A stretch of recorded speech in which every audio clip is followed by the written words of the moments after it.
হরে কৃষ্ণ। প্রিয় কৃষ্ণ ভক্তবৃন্দ, আশা করি ঈশ্বরের কৃপায় আপনারা সকলেই ভালো আছেন।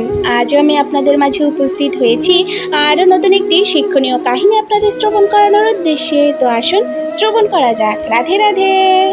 এক গ্রামে বাস করত জৈমিনী ঘোষ নামে এক দরিদ্র ব্রাহ্মণ। জৈমিনী ঘোষ ছিল খুবই দরিদ্র। জগন্নাথের কৃপায় যা অর্থকড়ি পায় তা দিয়ে নিজের বাড়িতে প্রভু জগন্নাথ দেবের সেবা চালিয়ে যাচ্ছে। সে এতেই খুশি ছিল। এটুকু দেওয়ার জন্য ভগবানকে ধন্যবাদ জানাতো সে, যে ভগবান এইটুকু তুমি যে আমায় দিয়েছ, এতেই আমি অনেক খুশি, আর কিছু চাই না আমায়। কিন্তু তার মনে একটু সাধ ছিল যে সে রথযাত্রার সময় পুরীধামে গিয়ে পুরীর মহারথোৎসব দেখবে। দেখতে দেখতে রথযাত্রার মহোৎসব চলে আসলো।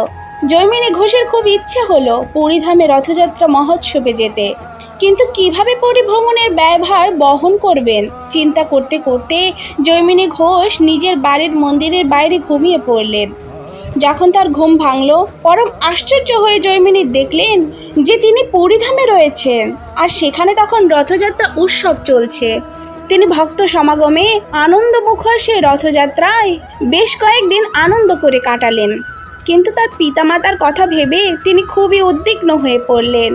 তার খোঁজ খবর কিছুই না জানায় নিশ্চয়ই তারা অত্যন্ত চিন্তাগ্রস্ত হয়ে পড়েছেন। তিনি গৃহে ফিরে আসতে মনস্থ করলেন, কিন্তু তার কাছে একেবারেই টাকা পয়সা ছিল না যাতে যানবাহনের ভাড়া দেওয়া যায়। জৈমিনী ঘোষ তখন পুরীর পাণ্ডার কাছে গিয়ে তার পরিস্থিতি তাদেরকে বললেন। পাণ্ডারা তাকে উপদেশ দিলেন, প্রভু জগন্নাথ যদি তোমাকে এখানে এনে থাকেন, তাহলে প্রভুর কাছে গিয়ে তাকে জানাও, তিনি যেন তোমাকে ফিরিয়ে নিয়ে যান। জৈমিনী সেটাই করলেন। জগন্নাথের সামনে গিয়ে বললেন, প্রভু, আমাকে যেভাবে তুমি নিয়ে এসেছো আমার মনোবাঞ্ছা পূর্ণ করার জন্য, ঠিক সেইভাবে এখন আমাকে আবার বাড়িতে রেখে আসো, কারণ আমার মা বাবা অত্যন্ত উদ্বিগ্ন হয়ে আছে আমার জন্য। এগুলো বলে সে আবার সেই মন্দিরের বাইরেই শুয়ে পড়লেন এবং সেখানেই ঘুমিয়ে পড়লেন। এবং যখন তিনি পরদিন সকালে জেগে ওঠে, তিনি দেখলেন যে তিনি বাড়িতেই ফিরে এসেছে। তো এই কাহিনীটির শিক্ষণীয় বিষয় এটাই যে ভক্তের মতো ভক্ত হলে ভগবান আপনার সকল মনোবাঞ্ছা পূর্ণ করবে। এতে আপনার টাকা পয়সা লাগবে না, শুধু মনে একান্ত ভক্তির প্রয়োজন, আর কিচ্ছু চায় না ভগবান। টাকা পয়সা দিয়ে ভগবান কি করবেন? তার অঢেল আছে। তাই কোটি কোটি টাকা খরচ করে ভগবানকে ভোগ দেওয়ার দরকার নেই।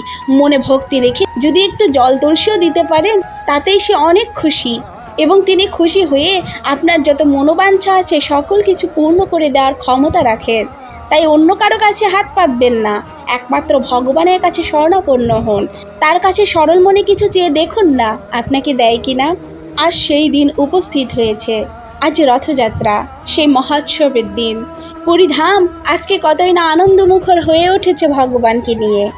রথযাত্রার এই মহোৎসবে আপনারাও ভগবানকে নিয়ে অনেক অনেক আনন্দ করুন। সবাইকে রথযাত্রার অনেক অনেক শুভেচ্ছা। জয় জগন্নাথ। তো এই ভিডিওটি আপনাদের কেমন লাগলো অবশ্যই কমেন্ট করে জানাবেন, এবং এরকম আরও নিত্য নতুন কাহিনী শ্রবণ করার উদ্দেশ্যে আমাদের এই চ্যানেলটিকে সাবস্ক্রাইব করে আমাদের পাশে থাকবে। তো আজ এই পর্যন্ত, আবারও দেখা হবে নতুন কোনো ভিডিওতে। ততক্ষণ পর্যন্ত ভালো থাকবেন, সুস্থ থাকবেন। রাধে রাধে।